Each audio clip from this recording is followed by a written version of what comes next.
like a boss. One of my loyal Patreon supporters asked me how to be irresistible to your man.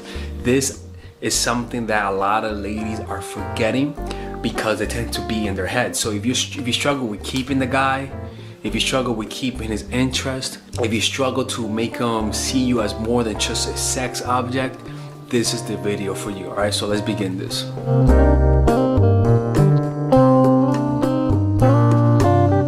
My name is Alex, and I am here to help you get the guy that you want by any means necessary. That's why, by any means necessary. And today, that is the topic, okay? So let's find out how to do it.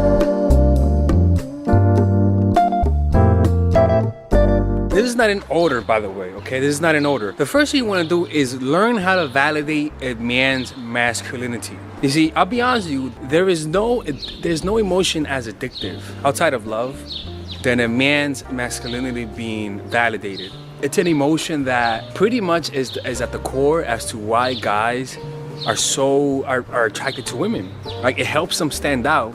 It helps them feel superior to the people around them. Because at the end of the day, guys want to feel superior. And nothing's better than a guy walking with his girl, him being proud to hang out with you.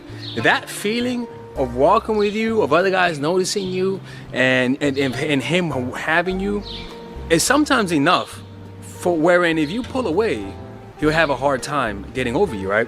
So let's talk about some of the ways that you could do this, right? And like, mind you, man, some of these ways are a little funny sounding. They sound kind of funny, but there's a reason why I mention this, right? Well, the point of validating his masculinity is to lower his defenses. When a guy doesn't feel validated, when his masculinity doesn't feel validated, he'll grow naturally defensive. And what I mean naturally defensive, I mean that he is not susceptible to your influence. You can't influence him as much, right? Why? Because by you validating him, he grows dependent on you. He grows dependent on your validation.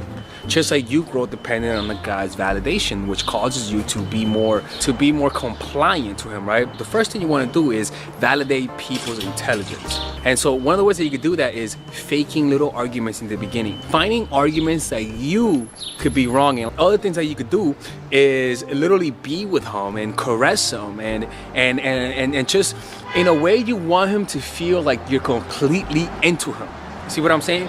You want him to feel like you're really attracted to him, right? So the ways you could do this is go like that when he's on his phone, when he's watching TV, or when he's on his computer. You massage him, you know. Again, as long as you mix it with what I'm gonna say next, this does not hurt you, because what you're doing is you're giving him feminine warmth. What you're doing is that you're making him feel special.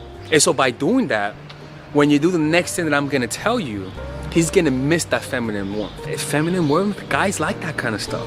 Other ways that you could validate his masculinity is by making him feel the presence of other guys. Making him feel being around other guys, but you sticking with him, right? Like going into a place where there's other guys, but you sticking with him. Why? Because you feel that other guys are looking at you. You feel that other guys are noticing you. By you simply being with him around other guys and you sticking next to him, right? Even going like that, even just like doing stuff like that, right? I am telling you, he's gonna feel like the shit. He's gonna be like, yeah, where's your girl? Another thing that you could do is asking for advice, right? Asking for an advice. Getting advice from him, coming back and reporting to him how his advice helped, right? It's all about making him feel like you sort of have some admiration for him. Right, because what that does, it's an addicting feeling. It's an addicting feeling. Not a lot of people give us that kind of attention, that kind of admiration. And mind you, this is all strategic. You might feel like you're losing out. You might feel like you're validating him, and that's true. You are validating him, but you're sowing seeds for the future, because then you're gonna do this.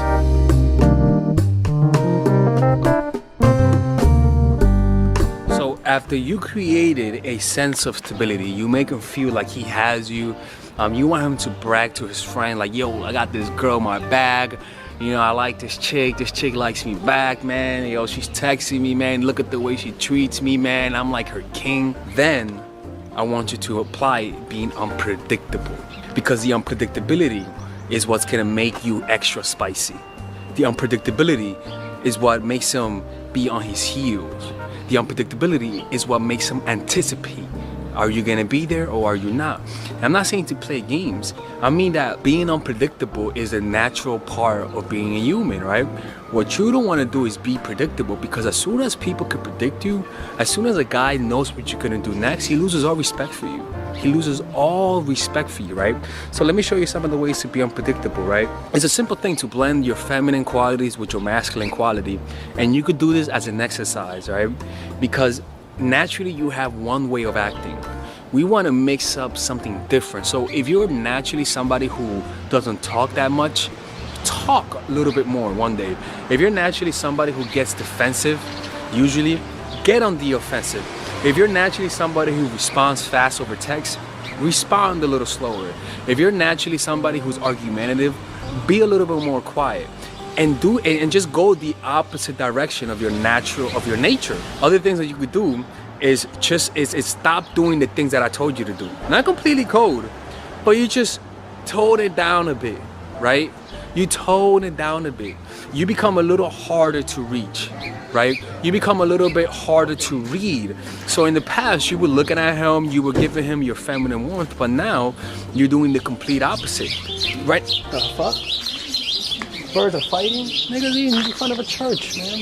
Now you're a little bit more hard to reach. So you do that by giving him space, right?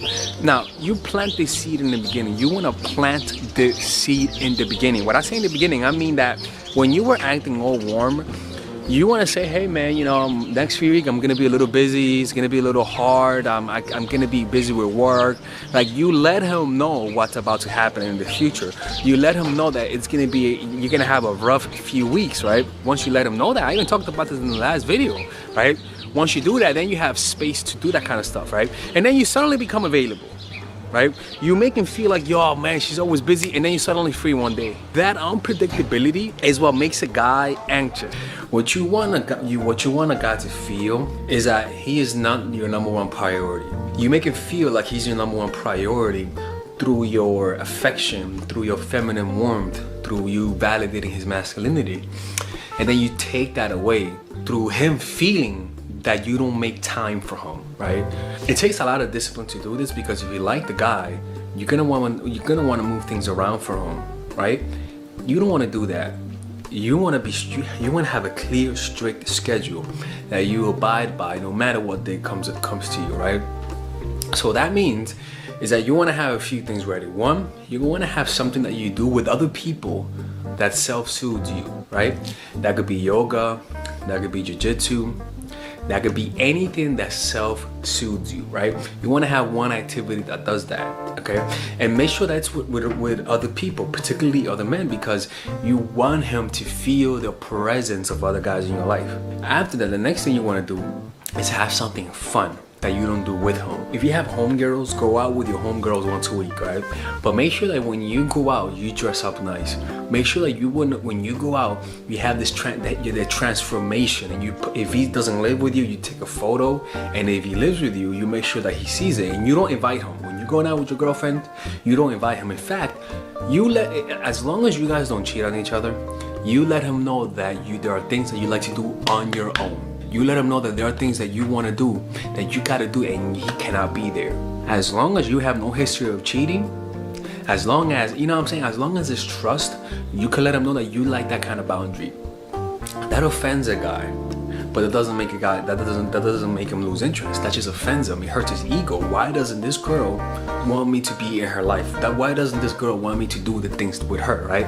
And now, if he starts accusing you of cheating, then you pretty much are seeing right through him. Does that make sense? Right? The first one is validating his masculinity, right? The second one is being unpredictable. The other one is having a life of abundance. When you have those three qualities, naturally, if a guy has natural feelings for you, if he naturally likes you without any games, that will just take you to the next level. Peace out. Okay? Bye-bye. Oh. All right, ladies and gentlemen, if you guys ever want to learn how to use your feminine energy to influence people, learn how to use your masculine energy to become more assertive, and also learn how to blend both energies to improve your dating life, your spiritual life, honestly, your relationship life, your family life, your career life, this is the course for you. If I had to make a course for my nieces, I have two nieces, one is 8, 19, and one is 14, 15. 16. Holy shit. Oh my God, he's a bad fucking uncle. He's a bad uncle. Get him. Shut up, Melissa. You should get this course, right? And this is the course that I will make for them. So, for example, watch the curriculum, right? In the first week, we're going to be showing you how to establish a strong masculine foundation without letting it hurt your feminine energy. This masculine foundation is a source of who you are, right? It's your bodyguard. Without this, whatever feminine energy you create will be destroyed by the outside, because your masculine is your shield. So we'll talk about goal setting. We'll talk about how to develop a serious attitude. We're going to be talking about how to use more logic, how to use more goal-oriented behavior. It's more how to be a man. Now the next one is how to embrace the feminine energy, right? This one would teach you about how to minimize excessive masculine traits, developing self-awareness, healing abundant feminine energy, regulating your emotion, mastering voice qualities and facial expressions, surrendering control, and allowing pain to be felt. This is honestly, this will supercharge, like Kaioken, your masculine energy. After that, we have femininity in the workplace, and how to be feminine in the workplace without letting people take advantage of you, and the nuances of how women on power should behave versus women who are subordinates in the workplace, and even the dress code. This is based on psychology, people. It's kind of insane. I'm actually excited about this one. The next week, we talk about navigating the labyrinth of male and female friendship, and this a lot of women find confusing, so we talk about that. And how to identify envious friends, how to identify the good friends, how to keep male friends, and how to keep female friends. Week 5, we talk about how to release the burden of the past and stop and destroy mental projections. This is actually really powerful. And then week 6, we talk about how to increase your observational power so that you could read people better. And we have a bunch of bonuses. The course starts at $99, and you guys can pre-order the course today at $69 before it goes out. If you're watching this, most likely I'm in the meditation retreat, so I will be praying for all of you guys. And just click on the description down below of the video. Right there, you'll see it, and you could pre-order that course. It's gonna be out by the end of next month or the beginning of February of March. One of the two, people, because I have a 10-day retreat to do, and I want to finish the course after the retreat, because I think the ideas are gonna be so much better. All right, man. I'll see you guys later. Pre-order, man. I'm closing the channel.